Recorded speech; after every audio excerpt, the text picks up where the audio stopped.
ঘন কুয়াশায় কিছু দেখা যাচ্ছে না টঙ্গীর তুরাগ নদীর তীরে। যতটুকু চোখে দেখা যায় ততটুকুই ভিড় ইজতেমার অংশ নিতে আসা মুসল্লিদের। ফজরের নামাজের পরে শুরু হয় ৫৮তম বিশ্ব ইজতেমার দ্বিতীয় পর্ব। সকাল থেকে চলছে খিত্তায় খিত্তায় সাথীদের সাথে আলোচনা। সকাল ১০টায় বয়ান করেন ভারতের মাওলানা আহমেদ হোসেন।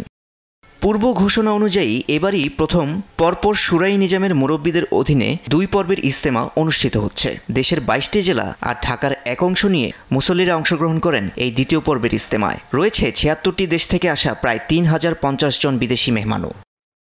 যারা প্রথম পর্বে অংশ নিতে পারেননি তারা দ্বিতীয় পর্বে অংশ নিয়ে ইবাদতের মাধ্যমে আল্লাহর রাজি খুশি অর্জন করবেন, এমনটাই প্রত্যাশা।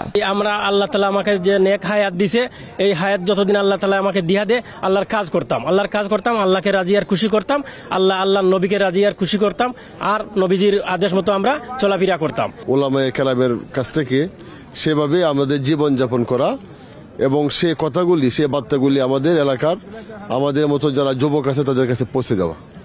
বুধবার দ্বিতীয় পর্বের আখেরি মোনাজাত শেষে তাবলিগের সাথীরা মুরব্বীদের দিক নির্দেশনা নিয়ে জামাত নিয়ে বের হবেন ১ চিল্লা ও ৩ চিল্লার উদ্দেশ্যে। বেরিয়ে পড়বেন ইসলামের দাওয়াতের কাজে। এখান থেকে দিয়ে দিনের কাজ করবো ইনশাল্লাহ, দিনের দাওয়াত দিব, দিনের কাজ করব। আল্লাহ যেভাবে আল্লাহ এবং আল্লাহ রাসূল যেভাবে খুশি থাকে আমরা সেইভাবে আল্লাহর কাজ করবো ইনশাল্লাহ, এবং আল্লাহ রাসূলের কাজ করবো ইনশাল্লাহ। মানুষকে হেদায়েতের দিকে আনবো, মানুষকে অসৎ কাজকে নিষেধ করবো, সৎ কাজকে আদেশ করবো ইনশাল্লাহ।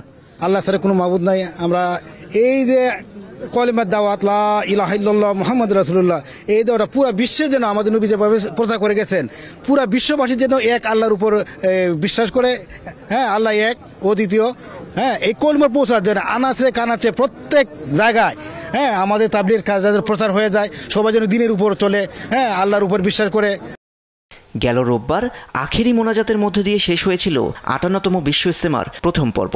এবারের প্রথম পর্বে প্রায় ৪০ লাখ মুসল্লি অংশ নিয়েছিল। মাহির সাজিদ, দেশ টিভি।